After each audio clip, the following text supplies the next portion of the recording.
On the show tonight, check your egos at the door. We will be chatting to experts about the importance of teamwork and mental health at the workplace. You're watching DXB Today.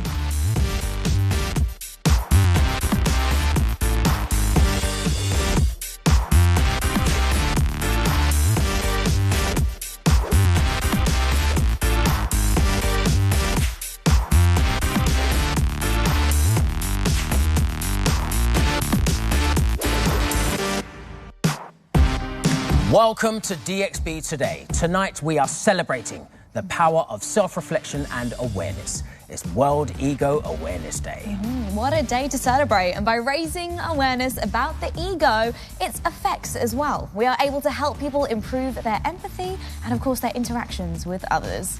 We will also be joined by professionals who will share their insights and experiences on how our ego can impact our personal and professional lives. Team, thoughts on ego? I'm going to start with you, Lane. Not that I would ever associate the word ego with you, but I would like to know your thoughts on that. It's something that I think a lot of people are challenged with, and of course I've been through it, continue to go through it and grow. But listen, we are joined by some amazing people that are helping us a lot in this country, and that is what I've noticed, and it's a real good thing, and it's needed. It's needed. I love the awareness day because I feel like a lot of people maybe aren't aware of their ego, you know, and maybe need to keep it in check at times. Not saying anything to anyone, but I think I'm excited for the conversation we're going to have today.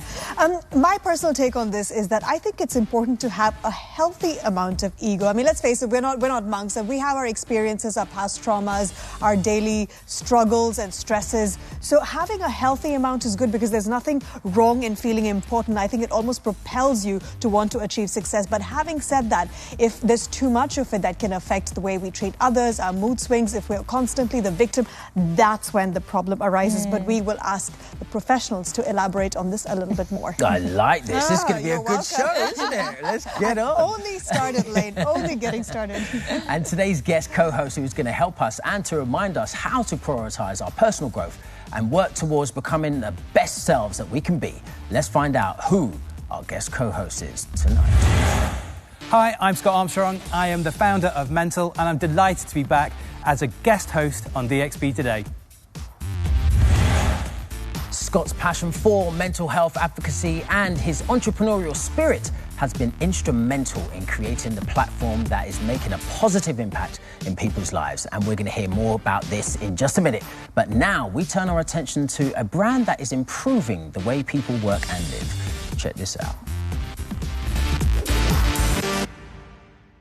I'm here at Switch Up Life, where they are taking a step to help people feel good and be better. And the second I walked in, they gave me these cool glasses, so I need to find out why. So Davis, what can you tell us about the products that we can use today in our everyday life to make our lives more relaxing? Good question, Khalid. So let me ask you, how do you feel with the glasses that I just gave you? Well, I was surprised when I got the glasses because I was like, okay, orange glasses wouldn't be my first pick, but now I feel less strained, first of all, on my eyes. Like a lot of intensity is reduced on your eyes and you feel more relaxed. Yes. So these are like basic things that you could start with, with the blue light blocking glass, because all of us, we are in front of the screen, we are looking at the laptop, our phones, and we are not actually, we have a lot of light that's entering the eyes. It actually changes your circadian rhythm. So you need to bring back the biological clock by reducing the light on your face and trying to reduce the light that enters your eyes. So the blue light blocking is the best thing to have. What's so special about this? So this bottle, we have made it in such a way that it's easy for someone to just pour a normal bottle of water into it, and you just switch it on, and then it actually hydrates, it actually activates the water, and at the same time it produces hydrogen from the water. So we are not adding anything to the bottle. It's as easy as you see it. You just fill your bottle, fill your water into it, and then you can just start drinking the water as soon as the hydration is over. Let's say if you wanted to use the red light, what would be the difference between the one that you have in your house? Because of course everyone would say, no, but I can go outside and get sunlight. Why should they have this one compared to the natural one? So the red light that we have got is the same red light that you get from the sun. We have mimicked the same with the LED lights. But it's only at your leisure that you'll be able to do it. So what you can do is you can actually do the red light in the night before you go to sleep, or you can do the red light when you wake up in the morning. But the red light from the sun is not going to wait for you, right? Yes. So if you're not out there at 6 a.m. in the morning, you're not going to get this red light. So with ours, you can actually have this fixed in the room, and you can actually do this whenever you want to. What would be your most advanced product, like to take you, let's say, to really get you relaxed? Yeah. So for that, we have like a deep relaxed chair with the VR.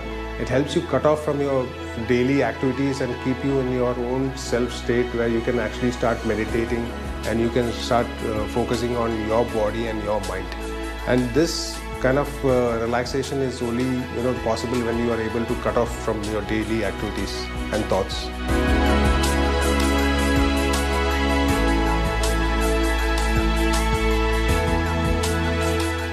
If you're feeling stressed, come down to Switch Up Life, what I mean, come up, where they will help you unwind and be a better version of yourself. Love and light, Khaled. More on that in just a little bit. Scott, thank you so much for joining us on the show. Thank you for having me back. It's delighted to be here. We have so many questions for you. Actually, I have two questions for you. Do you agree with what I said at the start of the show would be number one? And number two, I personally feel like we live in a world that's a lot more economically stronger, safer. There's more of a community feel. But would you say that we are still less peaceful, less happy, and more anxious? Well, the answer to the first question is, of course, how can I dare disagree with you? You're a smart man. No, absolutely. And on the second front, yeah, I mean, it's kind of like, Charles Dickens once wrote, it was the best of times, it's the worst of times. And when we've seen the US Surgeon General just in the past week talk about loneliness, and we're more connected than we've ever been, and yet loneliness now is at epidemic proportions.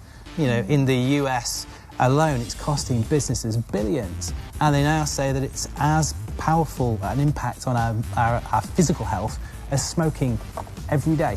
Now, Scott, you're just not sounding like you know what you're talking about. You really, really do know what you're talking about. I mean, you're experienced in this field. I want you to tell us more about you and Mentl and the work that you actually do. So Mentl is a platform where we try to tackle the stigma of mental health in the workplace. I was a business journalist for many, many years, but also as parents, in schools, in our communities. And it was born out of a lived experience. I've had my struggles and I'm happy to talk about them. I've made my mistakes and I've learnt along the way. And it got to, I was 50, I was turning 50, and I just wanted to do something that had meaning and value and purpose. And I looked at my kids and my 7-year-old girl growing up in the world today, which has got lots of opportunity, but it's also lots of struggles for the kids coming through. So just really wanted to do something that could maybe make a difference and have open and honest conversations about mental health, which is why I'm so grateful to be back here today. Yeah, and you're looking fantastic for 50, must I say. Thank you, I'm going to take that. Now, when it comes to children, you mentioned your daughter. When it comes to children and mental health, that's quite a big thing in the UK. And a lot of children have been, obviously, from the pandemic, been locked down. Yeah. Do you think that had a big effect on them and how they see things these days? I think that's had a big impact on everyone. But yeah, I mean, if you think about how important those social circles are for children and their development, that pandemic, when they were cut off from their school friends, and then at home, and some families would have dealt with it really well, and some families, actually the pressures of coronavirus and being locked up and that isolation will have had pressures. So for our kids, yeah, it was difficult, but to be fair, we're adults and we struggled with it. So this is where I say, have the empathy for the children and have empathy for Gen Z and the younger generations. If we, and I'm 50 years old, haven't got the emotional intelligence to just sail through it, it is going to impact them. So yeah, they need to have these conversations. Besides kids, I mean, let's talk about as adults who run big businesses. You mentioned a little bit earlier on about the statistics of how ego can affect certain businesses. How would you say that it can have a personal impact on you as an individual if you're working with an ego-led boss? Been there. And look, there'll be some people that would say that, and I would say that when I first got into leadership, I could have well been one of those ego-led bosses too.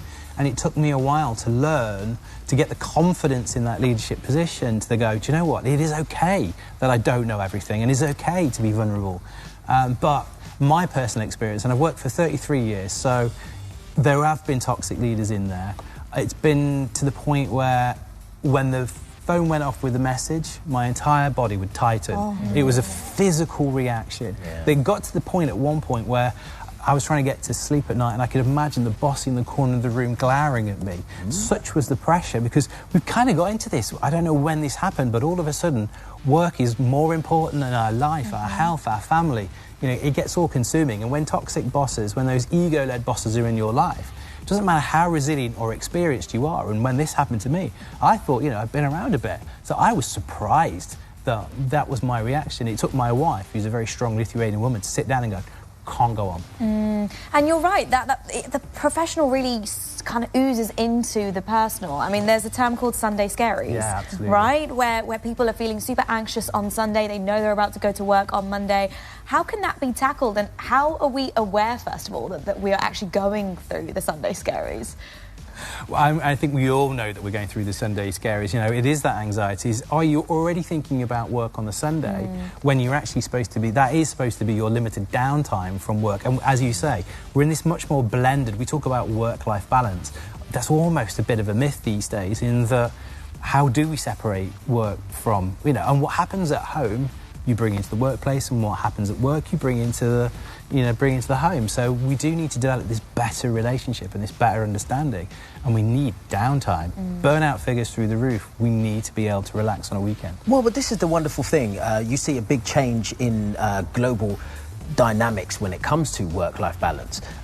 We were just discussing on the show a few weeks ago about the hours and the days that now we are working, and we're only working. The Sharjah has gone full frontal when it comes to actually having more days off, which is fantastic. So we're getting there. We're getting there. It's a positive thing. Absolutely. And if you look at the research back when the UK went through a massive experiment with 4-day weeks, which obviously Sharjah's done, the rest of the UAE's got 4.5 hours. But the research that came back, a huge increase in productivity for the businesses that adopted the 4-day week for this experiment.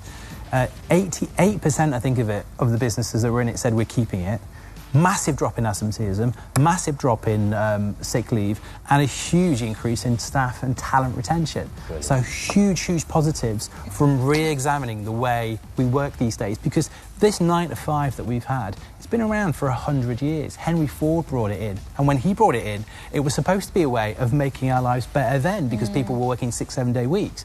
And when they did it 100 years ago, they said, this isn't forever. It's about time that we did change and have this conversation. So he was the one who started it, was it? We need all of our bosses to be listening right now. Let's hope that changes very soon. Now, after the break, we hear more about how to manage egos and transform lives.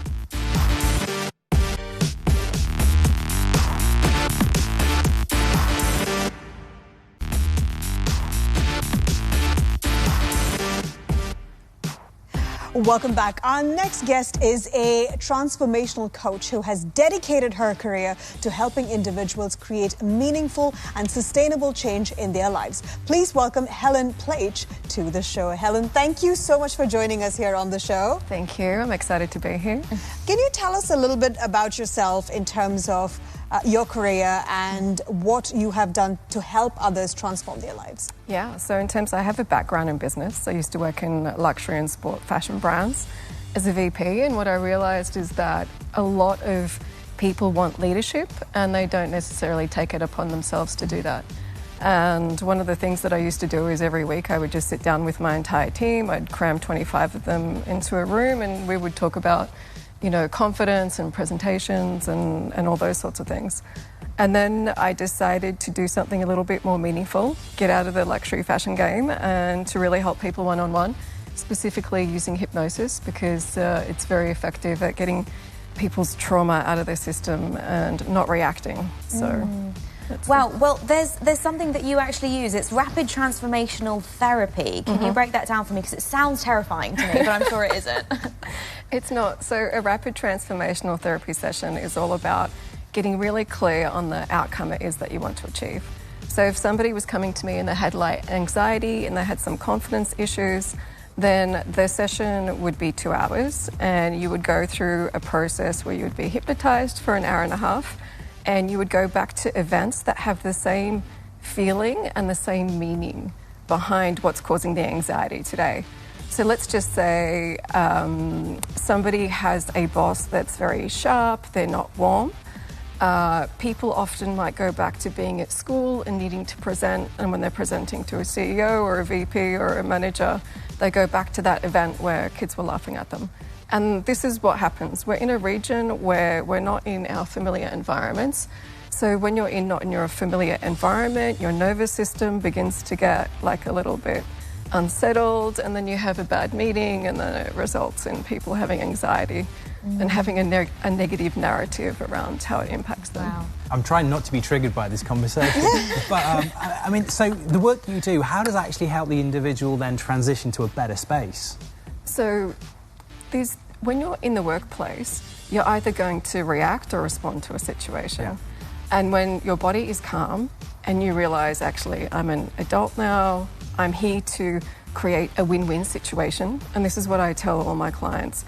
No matter who your boss is, they've been in their position for 15, 20 years, they're there, they've played the game, you need to respect them in some way, shape or form. So when you play a game that's win-win, you then allow yourself to go, okay, how do they win? How do I win? I'm going to be able to just sit here and respond. And when I make that person feel seen and heard, by easily just repeating some of the words it is that they say, you don't have to pay attention to them. You can just use the same words they say, and they're going to feel seen and heard. And then that way, they're not going to react, because that reaction is because your body doesn't understand it's safe. And it doesn't understand that you're an adult as opposed to being a 5-year-old or a 7-year-old being bullied or any of those situations. Now, that's an interesting one. Ash mentioned something at the top of the show. Okay. Did you hear when she said that we need a bit of ego? Healthy dose of ego. Now, I want to ask you, like, is that maybe just a narcissistic way of thinking? How dare you? Oh, here we go. I thought we were friends. It's a psychologically safe space. Is this an intervention? Does that, like, interchange? How do you just, like, determine the both, and so how does that work? It depends on the environment you're in. Like, if you are in a business meeting and, you know, the profit and loss is negative and there's no cash flow, you need to be able to show up and assert yourself. It's like no one's going to sit there and go, how are you feeling today? Like, tell me your thoughts. Like, you actually do need to be able to speak up, and I think that's where a lot of women naturally hold themselves back, because they have to be the good child or the good girl, or anyone who had to be the good child naturally holds themselves back. So I would agree you do need a healthy ego. Thank you. But as long as it's win-win. Just a little bit. It's just a win-win. It's just a win-win. If it's 50% split time, if there's benefit to both people, it's all about win-win. I feel redeemed right now. There you go, you're validated, Ash. Helen, so insightful, so thank you so much for your time. We've really enjoyed it. Thank you once again. Thank you. And now, our spotlight story is here. It is of the day. Fitcy Health, a wellness platform on a mission to make mental health accessible and affordable to everyone. Let's find out more.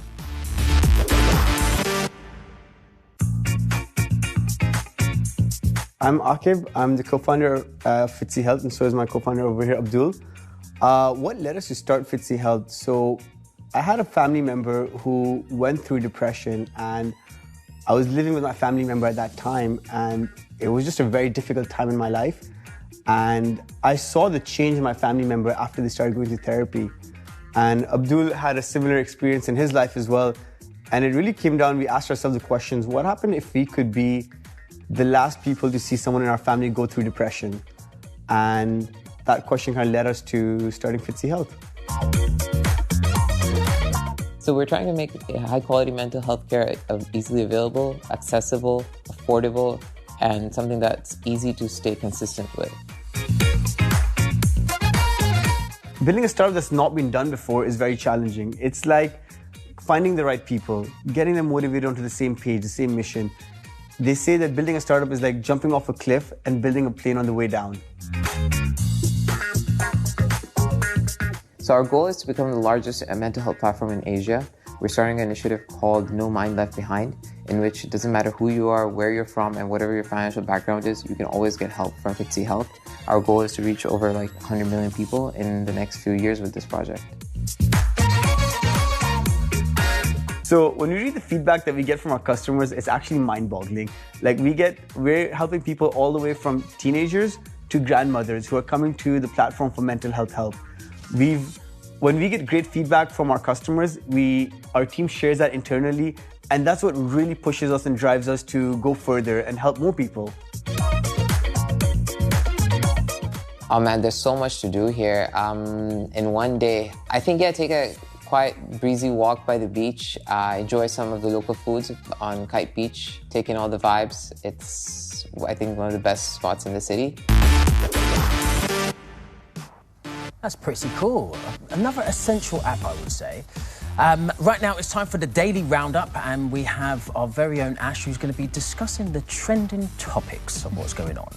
Ash, what have you got for us today? All right, Lane, let's be friends again. All right, so the first topic is research shows us that micro stresses or brief moments of anxiety that accumulate can lead to long-term mental health disorders. Identifying your micro stresses or addressing them can be the first step. What do you guys think about it? Do you experience micro stresses, Scott? Every day. Yeah. And I guess we have a bucket, don't we? There's like so much we can take, and it's not the one thing that tips you over the edge. It's accumulation of lots of different things. So there's an old phrase which is the control what you can and accept what you can't. And it's trying to be able to identify and let go of the little things that just add up and add up to the point where we go, and then lose it. Scott, I love it. You've got all these little quotes that you've got. You should do a book of quotes. I would read that every single day. I like Done. And that's it. It's coming. It's coming. I feel like having a good cry also helps a lot of the time. I'm not a big crier, and when I don't cry, what happens is I bottle it up, and then it just makes me feel so off balance. So I think having a good cry can sometimes help to manage micro stresses. I'm a massive weeper. Yeah, I love it. Isn't it? I think as we get older, you cry a bit more, and you always feel a bit better afterwards. Yeah. I agree with you there. Yeah. I typically watch a sad movie that usually triggers it, so let's see. That'll do the job. Now, the next topic is workplace hoping to hire Gen Z are prioritizing employee well-being and sustainability over profits, allowing employees to access bikes, volleyball courts, on-site yoga, as well as promoting them to go surfing in the middle of the day. Guys, we need to have a look at our contracts because we don't have any of this on there. Look, all I keep seeing on them at the moment on LinkedIn is how businesses are really restructuring. And Scott, you can also add to this, really restructuring since the pandemic to accommodate their employees' lifestyle in terms of making them better, more positive, hiring their, mental well-being. Therefore, work efficiency goes up.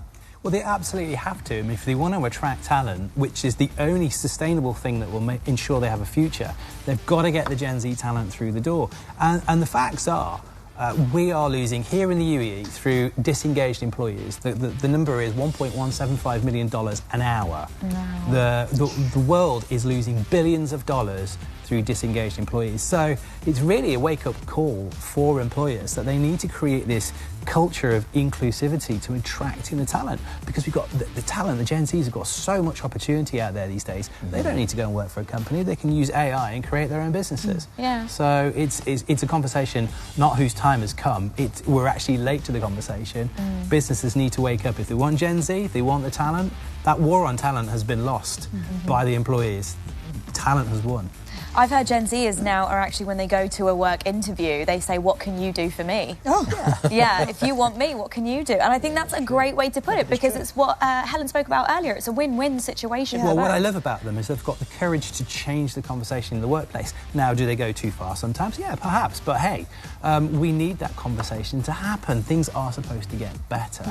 And go on, sorry. But Scott, how can businesses really justify incorporating someone's lifestyle into their working hours? Because let's just say Sharon from reception is getting a blowout at 10 a.m. When she should really be attending the phone call. So can you justify that?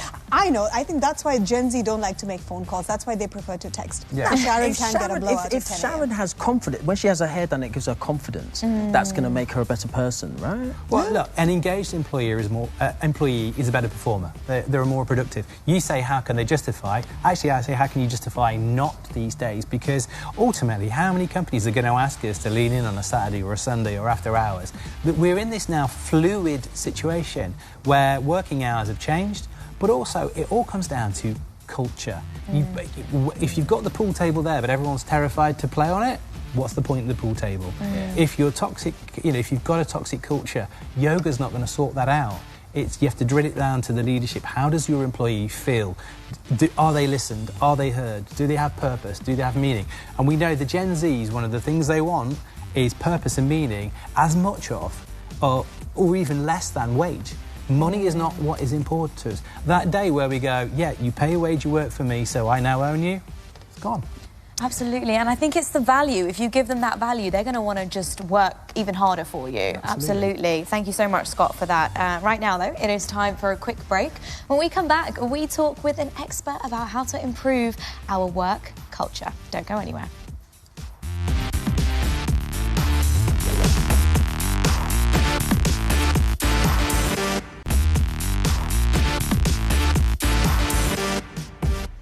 Welcome back to DXB Today. Our next guest is someone who helps organizations seeking to create positive change amongst their people. Please welcome the founder of Design to Align Consulting and Coaching, Krystyna Litwa. Hi, Krystyna. Thank you so much for joining us here on the show. Hello. Thank you so much for having me with you today. Now, we've been having a very heated discussion about mental health at workplace and bosses. I have anxiety just thinking about Scott's boss. I mean, I think his boss was Kevin Spacey or something. So I want to know a little bit more about the harm made and the opportunities missed when the leader of the organization has an unhealthy ego. That's a really great question, and I can see lots of great opportunities to be a great change that I want to see in the workplaces. So what happens normally with a very high ego is that such a leader doesn't really consider opinion of other people. Is not interested in their perspective, is not interested very often in their well-being. And there are so many great opportunities missed to bring diversity, to acknowledge people, to see people, to invite people to the table and to the discussion. And what is also very worrying here is that if a leader who is creating the culture of the company has a high ego, this is of course influencing the culture. And that is very likely giving others permission to bring the high ego to the table. And what I'm seeing very often is that if the culture of the company is unhealthy and those behaviors are accepted, unfortunately, very good people leave those companies. And so with my perspective, I always come with a point of view that the culture is the soul of the business, and we really must address it from the top to the bottom, from the inside out, leader, culture, managers and employees. So what are some of the tools that you use to actually improve the culture? One of the tools which I'm extremely passionate about is Intrinsics. It's an assessment, it's a social intelligence platform from the US. I have used this assessment for the last few years during my corporate career. What is beautiful about this assessment that it helps us to create a culture of respect. And I do believe that the culture of respect is something that we really need those days. And the beauty about the assessment is that it helps us to understand ourselves better. So even those leaders with a very high ego can have a moment to get a report and actually have it written black and white what it is about them. So hopefully that will provide them with more awareness about why they behave certain ways. What is beautiful about this assessment is that it gives us report in 4 colors. So we understand our intrinsic values, which is something that is so stable, so important to us. And when we understand our dominant colors and we understand the colors of other colleagues around us, it's really difficult to take this information for granted. So what happens is that it really creates an environment where we start to get to know each other and we start to respect each other more. And it can really become such a fascinating topic and project in the company where we start to talk colors. And if there is a kind of like a funny behavior at the table, we can recognize, you're being green right now, a blue one right now. So it really gives us a really great tool at hand where we can bring those topics that would probably be difficult to talk about. So this is one. Of course, coaching. I am a certified coach. This week is International Coaching Week. Coaching is such a powerful tool where we can absolutely hear things, see things that we would have not heard or seen without coaches. So that's another very powerful weapon, I would say. I think it's fascinating to talk about leaders. I mean, we had a piece of research drop from McKinsey, which was about 10 transformational shifts that are happening in industry. And one of this is McKinsey, so it's not woke, bleeding heart, mental health advocates like me. This is a serious, management institute that was saying CEOs need to go on a journey of self-discovery. They need to be the inspiring leader these days because that's what's going to engage their workforces. What do you do with those leaders then to try and open their eyes and go, do you know what? You need to let go of that fear and you need to embrace, because being vulnerable is difficult. Yeah. Yes, Scott, that's a great question. I approach it from the perspective of authentic leadership. And I have recently delivered a workshop for a couple of startup owners. And what I see resonates with those leaders is that it's not just another type of model of leadership or management or another sort of framework that they need to fit into, but it's an evolution and journey.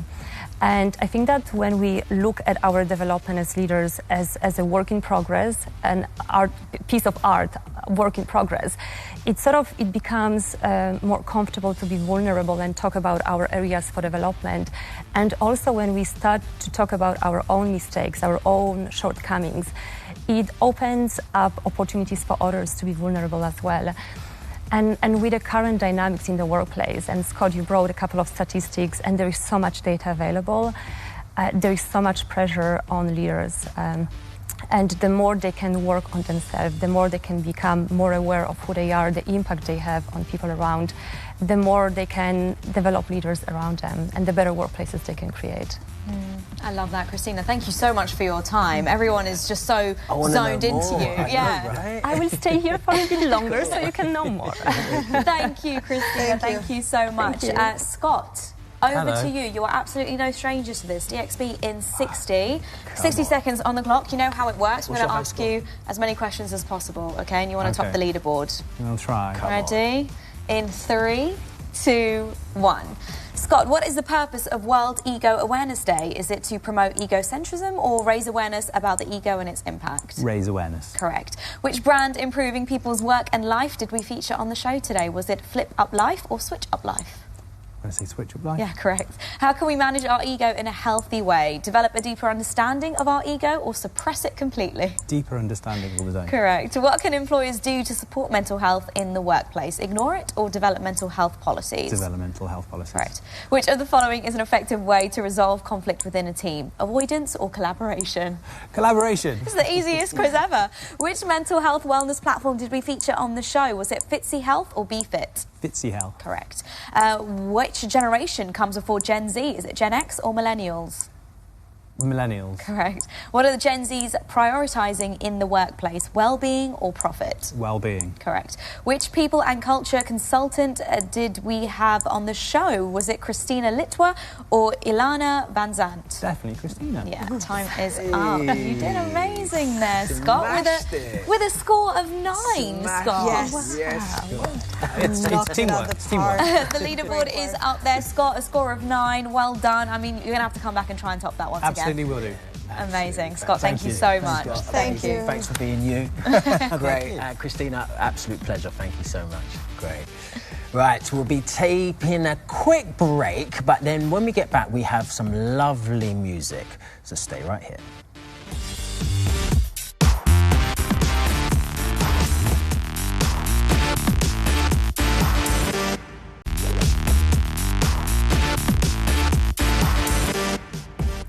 Welcome back to DXV Today, where we are joined by performing artist Katie M. Katie, how are you? Thank you so much for being here. What's going on? Tell me more about what's going down in the world of Katie at the moment. First of all, thanks so much for the invitation. I'm very happy to be here in this studio. So basically, I'm a professional singer. I sing mostly jazz, pop and lounge music, and I perform across the UAE, across Dubai, beautiful venues. And this collaboration for me was very new. It was something new project which I never did before because the genre is different. This is my full-time job. So, and now I'm focusing also on my original stuff, producing original music, which is also, I'm trying to cover different styles, try myself in this genre, so, and later on, maybe I can stop and consistent in one genre. Yeah, I mean, I think it's so important as an artist to kind of try everything, right? Until you find your final sound. So this new collaboration, how did that come about? It was a big leap for you and a big change for you. Yes, basically Martin reached me out. Martin is Dipper LX, who created this project, who wrote the music and lyrics. He approached me and he told me that he thinks that my voice perfectly matched with this song. So he asked me to sing the lead part, so and we worked on it, like just the melodies, you know, created.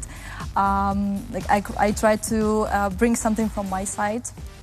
So and yeah, so this how actually everything happened. Oh, amazing. Well, everything happens for a reason, for sure. And I'm going to let you get ready because I cannot wait to see you perform on this stage. So we'll be back with Katie in a mo. But for now, just throwing it back to Ash. Thank you, Nimi. If you haven't already, you should head down to the Dubai One TV Instagram page because we are giving away one-night stay for two, including breakfast at the Palazzo Versace Hotel tomorrow.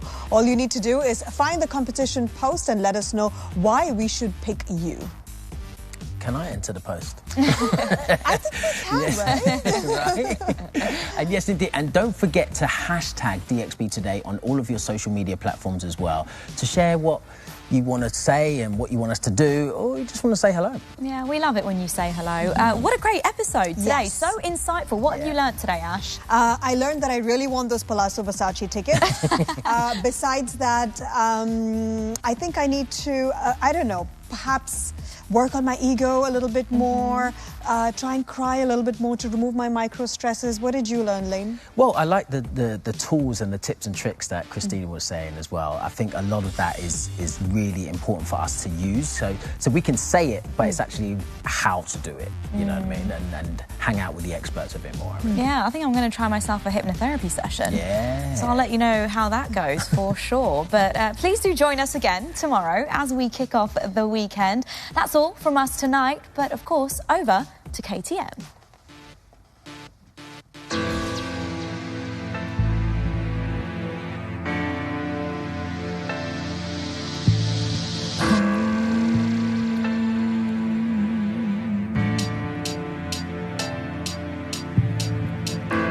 Consensual reality, introspection, opportunity. Everything has a life force. Spirit beingness, that's the truth. Far more from what is physical. Our concrete words, not so miracle. The earth is giving us lessons. All of the time you are my persons. You have the right responsibility. Grow to the spirit community. Directly into divine love, appearance. Become your own.